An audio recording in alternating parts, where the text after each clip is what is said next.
Hi learner, welcome back to my channel. So MCOM second year IGNOU assignment series जारी है। मेरे channel पे आपको MCO 1, MCO 3, MCO 4, MCO 5 का सोल्यूशन मैं आपको दूंगी आज। MCO 6 और MCO 7 सबके आंसर्स अवेलेबल हैं, you can go through that. So ये क्वेश्चन पेपर है जो आपने डाउनलोड कर लिया होगा, जो असाइनमेंट के लिए है। ओके, सो देख लेते हैं ये असाइनमेंट किसके लिए रेलेवेंट है। यानी जो जून जुलाई में सेशन और जो दिसंबर सेशन 2021 दोनों के लिए इक्वली रेलेवेंट है ये क्वेश्चन पेपर, वही सेम पेपर है ना। और ये सबमिट कब करना है आपको? 15 मार्च से पहले अपने स्टडी सेंटर ऑफलाइन ऑनलाइन जैसा भी होगा आप देख लीजिएगा। एंड 15 सितंबर से पहले वो स्टूडेंट करेंगे जो दिसंबर में अपेयरिंग होंगे। ओके, सो चलिए क्वेश्चन पेपर की तरफ चलते हैं डायरेक्टली। ये है MCO 5, ये है क्वेश्चन पेपर। सो पहला क्वेश्चन का आंसर आपको मैं डायरेक्टली लेके चलती हूँ। अगर आप मेरे चैनल पे नए हैं तो सब्सक्राइब कर लीजिएगा ताकि आपको लेक्चर्स के वीडियो की नोटिफिकेशन वगैरह मिलती रहे। पहला क्वेश्चन मैं आपको 10 सेकंड दे रही हूँ, आप क्वेश्चन का स्क्रीनशॉट या पॉज करके लिख सकते हैं। ओके, ये आंसर मैंने इसका प्रैक्टिकल का सोल्यूशन मेरे टेलीग्राम आईडी पर दे दिया है। मेरी टेलीग्राम आईडी का लिंक आपको डिस्क्रिप्शन बॉक्स में मिल जाएगा, लर्नर प्लेटफॉर्म के नाम से है। ओके, क्वेश्चन नंबर फर्स्ट का पार्ट बी मैंने ब्लॉक नंबर और पेज नंबर भी इस बार इंक्लूड कर दिया है। अगर आपके पास बुक है तो आप वहां से रेफर कर सकते हैं। ये question number first part B. Okay, so ये मैंने नई स्लाइड बनाई थी यहाँ से। क्वेश्चन नंबर 2 का फर्स्ट पार्ट। ओके,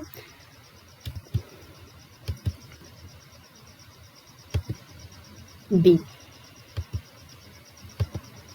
सो मोस्ट अवेटेड क्वेश्चन जो क्वेश्चन नंबर 3 के लिए बहुत सारे लोगों ने कमेंट किया कि कैश फ्लो प्रैक्टिकल क्वेश्चन के आंसर प्रोवाइड कर दीजिए। मेरे को इंस्टा पे भी बहुत सारे मैसेज आए। सो चलिए हम शुरू करते हैं इसका आंसर। ये आपको कैश फ्लो बनाना है गिवन जो बैलेंस शीट गिवन है ABC शुगर लिमिटेड का 2018 में जो इन्फॉर्मेशन है 2019 के बीच में जो भी इन्फॉर्मेशन है गिवन है। इट मीन्स पहला आइटम दे रखा है कि शेयर कैपिटल 4 लाख से 5 लाख हुआ, मतलब आपने शेयर इशू करे। जनरल रिजर्व भी कम हुए हैं, बढ़े हैं सॉरी, तो आपने जनरल रिजर्व को आपको आपके एंड ऑफ द ईयर में आपने ट्रांसफर किया। ये प्रॉफिट एंड लॉस जो आपने PNL बनाने के बाद आपको मिला है। तो ये जो प्रॉफिट एंड लॉस जो गिवन होता है यानी नेट प्रॉफिट है, अगर इंक्रीज हो रहा है तो प्रॉफिट है। तो ये जो गिवन होता है आपको प्रॉफिट आफ्टर टैक्स। आपको जब कैश फ्लो बनाते हो तो आपको कैसा कैश चाहिए, जो नेट प्रॉफिट चाहिए वो प्रॉफिट बिफोर टैक्स चाहिए होता है। तभी आप सारे जो आइटम इंक्लूड होते हैं इसके अंदर, जैसे आपका एक्स्ट्रा ऑर्डिनरी आइटम हो गया, प्रोविजन फॉर टैक्स हो गया, प्रपोज डिविडेंड हो गया, इंटरिम डिविडेंड हो गया, ट्रांसफर टू द रिजर्व हो गया, ये सारी चीजें आपको वापस से यहाँ पे एड बैक करनी होती है ताकि आप प्रॉफिट बिफोर टैक्स पे पहुंच जाए। ठीक है, सो ये क्वेश्चन है। 12% डिबेंचर है, 2 लाख से 1.5 लाख हो गया। इट मीन्स आपने डिबेंचर को रिडीम किया है, सेल आउट किया है।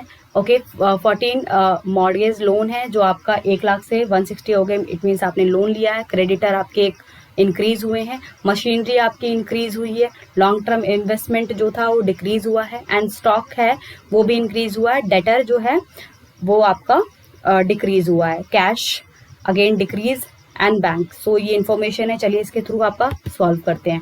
तो यही अगेन आपको नेट प्रॉफिट चाहिए होता है। नेट प्रॉफिट कैसा प्रॉफिट? जो आपको नेट प्रॉफिट बिफोर टैक्स मिले।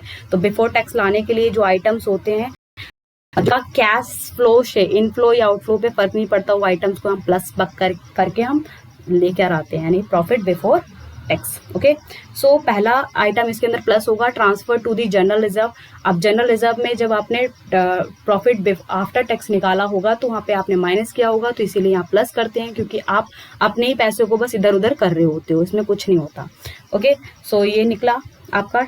फिर प्लस करा हमने कि जो शेयर इशू एक्सपेंसेस है वो अमोटाइज हुए हैं। अमोटाइज जस्ट लाइक आपका लॉन्ग, जब आप असेट की वैल्यू जब कम होती है तो आप उससे आप डेप्रिसिएशन कहते हो।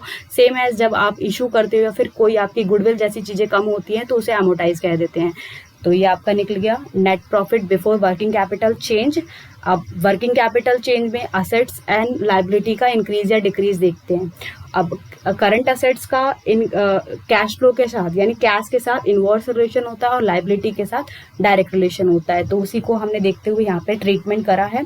एक इम्पॉर्टेंट बात यहाँ पर इंटरेस्ट ऑन डिबेंचर और इंटरेस्ट ऑन लोन, ये आपको यहाँ पे प्लस करना होता है। अगर आप नहीं भी करोगे तो आंसर तो आपका आ जाएगा, बट इन्फॉर्मेशन आपको जो क्वेश्चन में गिवन है वो यहाँ पे लिखनी होती है, मार्क्स कटेंगे। ओके, मैंने जब पहले सॉल्व किया था यहाँ पे इंटरेस्ट ऑन डिवेंचर और मॉर्गेज लोन को इंक्लूड नहीं किया था, फिर भी मेरा आंसर आ रहा था, पर क्वेश्चन में गिवन है।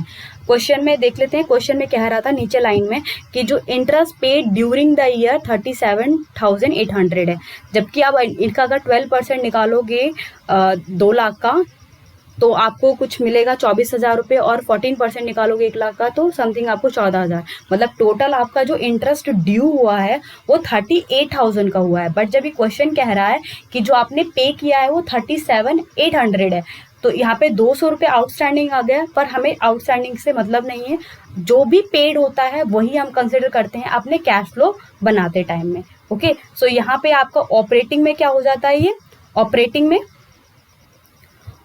में क्या करते हो, इसे आप प्लस करते हो और इन्वेस्टिंग में जाके इसे माइनस कर देते हो। ओके, फाइनेंसिंग एक्टिविटी में जाके इसे माइनस कर दो। तो यही मैंने किया, यहाँ पे प्लस करा इंटरेस्ट ऑन डिवेंचर और लोन के अकॉर्डिंग जो आपका गिवन था, जो पेड वैल्यू है, मैंने यहाँ पे पेड वैल्यू ही लिखी है क्योंकि आपको पेड वैल्यू ही कंसिडर करनी होती है।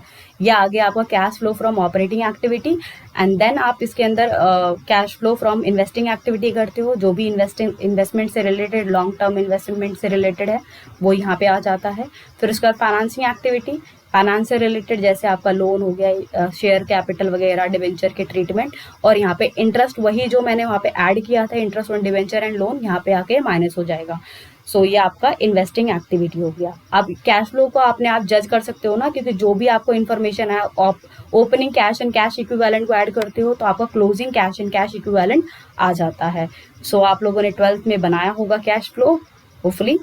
ओके, सो ये क्वेश्चन है। अगर आपको यहाँ पे कुछ भी कोई प्रॉब्लम है तो मेरे को आप मेरी इंस्टा आईडी पर या फिर कमेंट करके बता दीजिएगा, मैं आपको क्लियर कर दूंगी।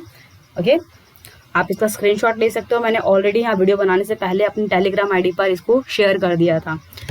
एंड देन क्वेश्चन नंबर 4 का वही part A, what do you understand by the, वही आप देख सकते हैं, नॉर्मल सा क्वेश्चन है, डायरेक्टली आपकी बुक का कटआउट है। 10 सेकेंड अगेन।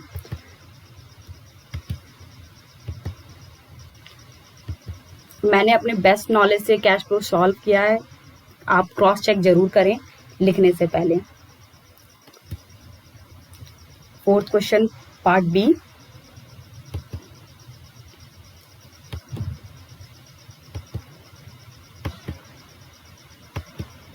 अब आपका क्वेश्चन नंबर 5th है, जिसमें आपको current ratio, quick ratio, operating ratio and gross profit निकालना था। 5 नंबर एक ही क्वेश्चन। अगेन इस वाले क्वेश्चन में ही प्रॉब्लम है, इन्होंने इन्फॉर्मेशन कंप्लीट नहीं दी हुई है, वो बताती हूँ कैसे। जैसे इन्होंने करंट रेशियो निकालना है तो करंट एसेट डिवाइड कर दो करंट लायबिलिटी से। करंट लायबिलिटी गिवन नहीं था तो आपको वर्किंग कैपिटल गिवन था। वर्किंग कैपिटल का फॉर्मूला होता है current asset minus current liability, तो वहां से आपको वर्किंग कैपिटल से आपको करंट लायबिलिटी पता लग गया, वहां पे क्वेश्चन में फॉर्मूले में पुट करके आंसर निकाल लिया। क्विक रेशियो भी करंट एसेट में से इन्वेंट्रीज या फिर प्रिपेयर्ड एक्सपेंसेस वगैरह होते हैं माइनस कर दिया जाता है। यहाँ पे इन्वेंट्री था तो इन्वेंट्री माइनस करके मैंने करंट लायबिलिटी से डिवाइड करके क्विक रेशियो निकाल दिया। अब यहाँ प्रॉब्लम यहाँ पे आ गई है ऑपरेटिंग रेशियो के लिए। ऑपरेटिंग रेशियो का फॉर्मूला होता है cost of revenue from operation plus करते हैं हम ऑपरेटिंग एक्सपेंसेस, डिवाइड करते हैं रेवेन्यू फ्रॉम ऑपरेशन यानी नेट सेल मल्टीप्लाई बाय 100। अब यह दूसरा फॉर्मूला भी इसका ये होता है कि आपको ऑपरेटिंग कॉस्ट गिवन हो, डिवाइड करते हैं आप revenue from operation that is net cell into में 100। अब क्वेश्चन में यहाँ पे ये जो चीज है यानी ऑपरेटिंग एक्सपेंसेस आपको नहीं दे रखा, तो आप या तो नोट बना के लिख सकते हो कि इनपुट गिवन नहीं है तो हम सॉल्व नहीं कर सकते, या फिर जो नहीं है उसको हटा के आप सॉल्व कर सकते हो। मैंने फॉर्मूला लिख दिया है, आप जो भी कर रहे हो उसको आप अपने नोट में बस एक बार नोट बना के लिख देना, ठीक है? तो आपका आंसर आपको पूरे मिल जाएंगे। नोट जरूर लिखना। अकाउंट में यही इंपॉर्टेंट होता है कि जो भी आप एंट्री, जो भी आप अजम्पशन ले रहे हो उसको नोट में लिखें कि आप कर क्या रहे हो। और क्वेश्चन नंबर डी, इसी का 5th का डी, यानी ग्रॉस प्रॉफिट रेशियो निकालनी थी। ग्रॉस प्रॉफिट अपॉन में सेल इनटू 100 करके ये आपने निकाल दी। यहाँ पे ग्रॉस प्रॉफिट आप सेल्स में से COGS का फुल फॉर्म होती है cost of good sale minus करके ग्रॉस प्रॉफिट आपका आ गया। तो इस तरह से मैंने सॉल्व करा है, आप भी इसको क्रॉस चेक कर लें। और क्वेश्चन नंबर सी के लिए मैं अगेन आपको कहूंगी कि जो भी इंफॉर्मेशन, जो भी आप अजम्पशन ले रहे हो उसको नोट में डाल के लिखें। ओके, सो ये रहा पूरा सेशन एंड हुआ। अगर आपको इसमें भी कोई भी डाउट है तो कमेंट सेक्शन में जरूर बताइएगा और अपना फीडबैक देना ना भूलें। Thank you so much for the watching. Okay, bye bye.